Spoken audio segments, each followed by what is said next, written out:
As a gay man, making friends with other gay men can seem impossible. In gay spaces, if you're not attractive enough, nobody sees you. And if you do happen to be someone's type, I get comments from viewers like this one. I can't even have a nice conversation with a guy without him trying to get into my pants. And if you act like you need friends, then people could see you as desperate. But if you act as if you don't need friends, nobody bothers getting close. Here's what's really happening. We're all trapped in what I call the gay friendship triple bind. It's three twisted standards that make you feel like you literally cannot win, no matter what you do. And once you see how this trap works, you'll understand why making real gay friends can feel impossible, and also what this feeling is not telling you. So let's see how we get stuck in this trap. The first standard that traps us is be desired or be invisible. In mainstream gay spaces, people only see you when you're their physical type. If you don't have a certain look or in a certain age, you might as well not exist. And as we get older, this invisibility gets even worse. You walk into a bar and it's instant assessment, interested or invisible. But wait, here's where it gets even more twisted. The moment you are someone's type, now they want something else from you. They're not interested in your thoughts or your friendship. They want to sleep with you. And when you try to just be friends, suddenly you're leading them on or being a tease. So you need to be desirable enough to be seen, but not so desirable that sex becomes the only thing people want from you. It's an impossible balance that nobody can maintain. Now, here's the second impossible standard we're expected to meet. Open up, but don't get used. To create connection, you have to share your real self.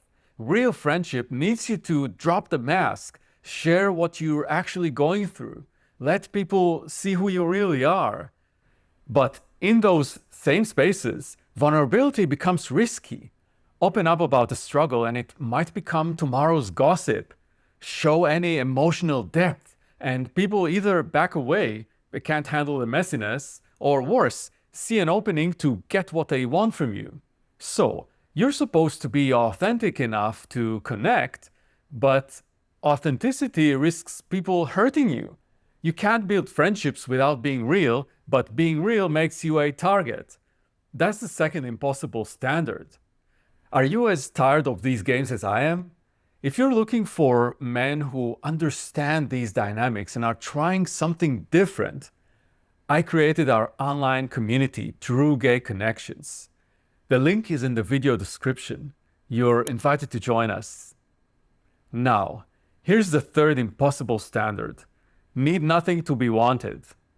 Our culture celebrates the guy who doesn't need anyone.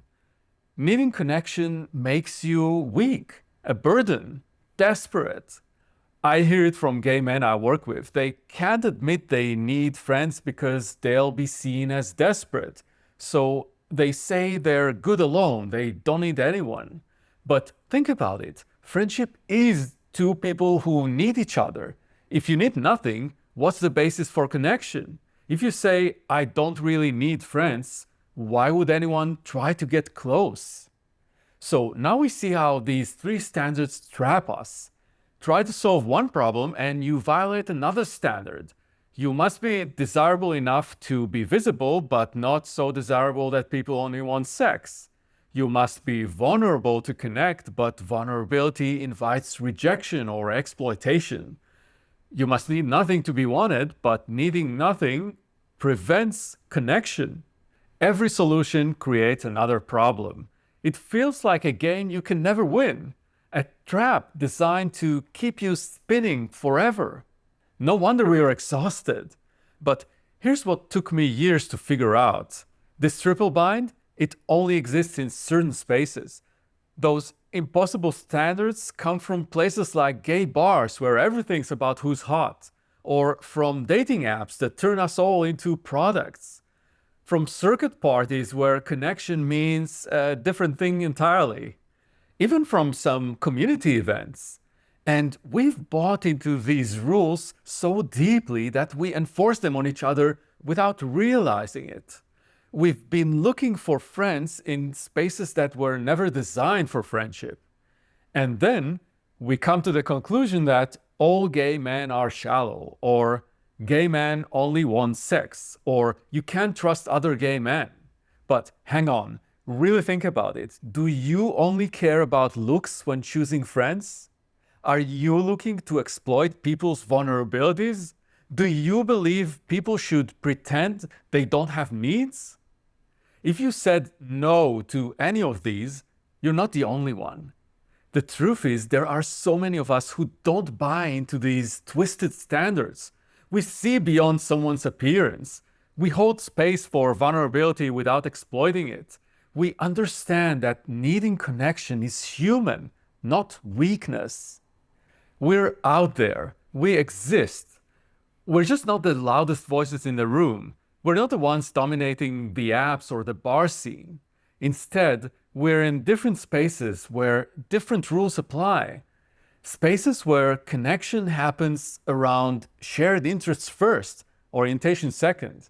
Volunteer work where you're helping together. Online communities built around support, not hunting. The key? Look for spaces where people gather to give something. Time, knowledge, support, not just to get something.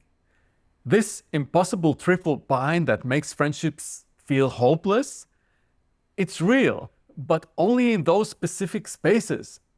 Outside that bubble, different standards apply, and this is where friendship actually becomes possible.